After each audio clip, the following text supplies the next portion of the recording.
पहले अपना परिचय देना। हाँ जी, मेरा नाम अमित अग्रवाल है। नवरशन गुरुजी से भी मेरे को पहचानते हैं लोग। हमारी सनातनी सेना का राष्ट्रीय अध्यक्ष हूँ। अभी पिछले कुछ सालों से जो माहौल चल रहा है भारत का, वो विश्व पटल पर जिस तरह से आज भारत को विश्व गुरु माना जा रहा है, लेकिन फिर भी जो उसके अंदरूनी हिस्से हैं, जिसे हम सनातन की रीढ़ कहते हैं, ब्राह्मण, आज मैं उसके विषय में आपको कुछ चर्चा करना चाहता हूँ। मेरा कार्य थोड़ा आध्यात्म से पिछले 20 साल से जुड़ा हुआ है। मैं आध्यात्मिक ज्योतिष का भी कार्य करता हूँ, वास्तु, हस्तरेखा आदि, कुंडली, जन्मपत्री सबके कार्य करता हूँ। तो ब्राह्मण समाज से मेरा वैसा ही संबंध है जैसा पारिवारिक रूप से सबका होता है। तो मैंने एक चीज देखी है कि कोई भी ब्राह्मण आज के समय में अपने बेटे को, हमारे क्षेत्र में तो कर्म कांड में घेरने से 99% बचता है। अगर किसी ने गलतीवश या किसी कारणवश घेर भी दिया तो उसे ऐसी दृष्टि से देखा जाता है जैसे वो कितना गरीब या तुच्छ है। मैं उस चीज से बहुत ज्यादा परेशान हूँ कि आने वाले समय में अगर यही चलता रहा तो जो सनातन की रीढ़ है, ब्राह्मण का ज्ञान, कर्म कांड, पूजा, मंत्र, वेद, पुराण, भागवत, ये ज्ञान क्या अन्य जातियां उसमें अच्छे से संभाल पाएंगी जैसा ब्राह्मणों ने संभाला, हजारों वर्षों से संभाला। 10-10 पीढ़ियां बीत गई, उन्होंने भूखे रहकर भी अपने ज्ञान को अपनी पीढ़ियों पे आगे न्यौछावर कर दिया। क्या अन्य बिरादरियां ऐसा कर पाएंगी? आज बड़े बड़े आश्रम हैं, बड़े बड़े धर्मशालाएं हैं, बड़े बड़े महात्मा संत हैं। किसी ने अपने को महामंडलेश्वर कहना शुरू किया है, तो किसी ने गुरु, किसी ने बाबा, किसी ने जोगी, किसी ने फकीर। क्या वास्तव में उनका ज्ञान पीढ़ी दर पीढ़ी चल पाएगा या चल रहा है? या जो हजार करोड़ के मालिक बनकर अपने को संत कहलवा रहे हैं, क्या उन्हें वो ज्ञान है जो ब्राह्मण पीढ़ी दर पीढ़ी अपने बच्चों को देता रहा है? इसी विषय को लेकर मैंने मुख्यमंत्री आदित्यनाथ, अपने आदरणीय प्रभु तुल्य जो सनातन के आज रीढ़ की हड्डी बनकर सामने आए हैं, उनको एक पत्र लिखा है और जिला महोदय और उप जिला महोदय को भी इसके विषय में अवगत करा के ये पत्र दिया है।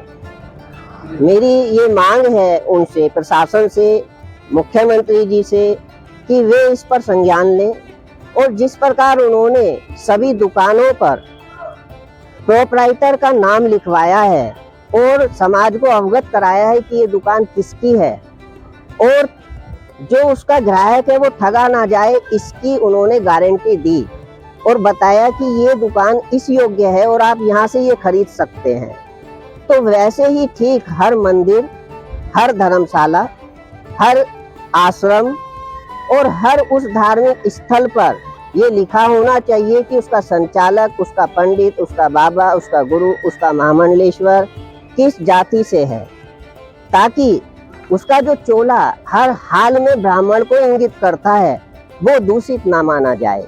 अगर कल को वो कोई अवगुण या बहुत ज्यादा धन लोलुपता के कारण हजारों करोड़ की संपत्ति कर लेता है और उसकी बिरादरी अलग है और अगली पीढ़ी में वो ज्ञान देता ही नहीं है, बल्कि धन्ना सेठ बनकर केवल वहां पर धन कुबेर बनकर बैठे हुए हैं, जबकि ब्राह्मण भूखा रहकर भी अपने कर्मकांड को करता है। आज 60% ब्राह्मण समाज बेरोजगार है, लेकिन फिर भी वे वो कार्य नहीं कर रहे हैं जो अन्य बिरादरी उनका चोला ओढ़ के करते हैं। मैं ब्राह्मण समाज को भी जागरूक करने के लिए कहना चाहूंगा कि वे इस मुद्दे को जन जन तक पहुंचाएं और जो पूरे विश्व में उन्होंने भारत को एक अमिट छाप दी हुई है, वेदों का ज्ञान, पुराणों का ज्ञान जो उन्हें कंठस्थ है और उन्होंने अपनी पीढ़ियों को दिया है, वो उसे आगे बढ़ाएं और साथ में इस बात की डिमांड सरकार से करें कि हर बिरादरी अपने सरनेम को लिखेगा। अगर वो ब्राह्मण समाज के कर्मकांड को करके पैसा, ख्याति, नाम और सब कुछ कमा रहा है तो वे अपनी बिरादरी क्यों छिपा रहा है और ब्राह्मण को तुच्छ माना जा रहा है, जबकि वो अपनी जगह अपने कार्य करता रहा है और कर रहा है। और मजबूर कर दिया गया है ब्राह्मण को कि वह अपना कार्य छोड़ दे, क्योंकि वह अपने को पैसे से ज्यादा ज्ञान पे तोलता है। अंग्रेजों का काल रहा हो या मुगल काल रहा हो, सबसे ज्यादा ब्राह्मणों की क्षति हुई है। सबसे ज्यादा ज्ञानवान को ही सबसे ज्यादा काटा गया है, क्योंकि मुगल भी जानते थे और अंग्रेज भी जानते थे कि अगर ज्ञान जीवित रहा तो गुलामी कैसे, और गुलामी से बचाने के लिए ज्ञान ही काम आना है आने वाले समय में भी। अगर हम सनातन को जीवित रखना चाहते हैं तो हमें ब्राह्मणों को जीवित रखना ही होगा, उनके ज्ञान को जीवित रखना होगा और उनके कुल को परंपरागत रूप से वेद पुराण में, कर्मकांड में, मंत्र उच्चारण में बनाए रखना होगा। क्योंकि जितने कर्मठता से ब्राह्मण समाज मंदिरों की हिफाजत करता रहा है, शायद ही इतिहास में किसी और बिरादरी ने ऐसा करने का साहस किया हो। मैं सबसे ये गुजारिश करूंगा कि वे अपने जाति विशेष को भी इसमें लिखें, ताकि सभी को एक दूसरे के प्रति प्रेम भाव बना रहे और कोई ये ना कहे कि एक विशेष जाति का व्यक्ति ही गलत काम कर रहा है। क्योंकि जैसे ही आप चोला बदलते हैं ब्राह्मण बन जाते हैं। तो ये बताना जरूरी है कि ब्राह्मण वास्तव में आज किस स्थिति में है। तो मैं ब्राह्मणों से भी, पंडितों से भी, गुरुओं से भी हाथ जोड़ के विनती करूंगा कि वे सत्यता को समझें और इस जो समाज में एक तरह से वैमनस्य फैला हुआ है आज सनातन के प्रति, कि अगर कोई भी गलत काम कर देता है तो कहा जाता है ये तो पंडित ने कर दिया, ब्राह्मण ने कर दिया, तो वो भ्रांति टूट जाए, वो द्वंद्व टूट जाए और आज वर्तमान में जो ब्राह्मण युवा हैं वे अपने क्षेत्र में पूरे इज्जत से कार्य क्षेत्र में लौट कर आए। मैं इसी बात के साथ जय श्री राम कहकर आपके चैनल के माध्यम से अपने इस विशेष वक्तव्य को फिलहाल कुछ समय के लिए रोकता हूं और जल्द इस विषय पर एक बड़ा आयोजन होगा।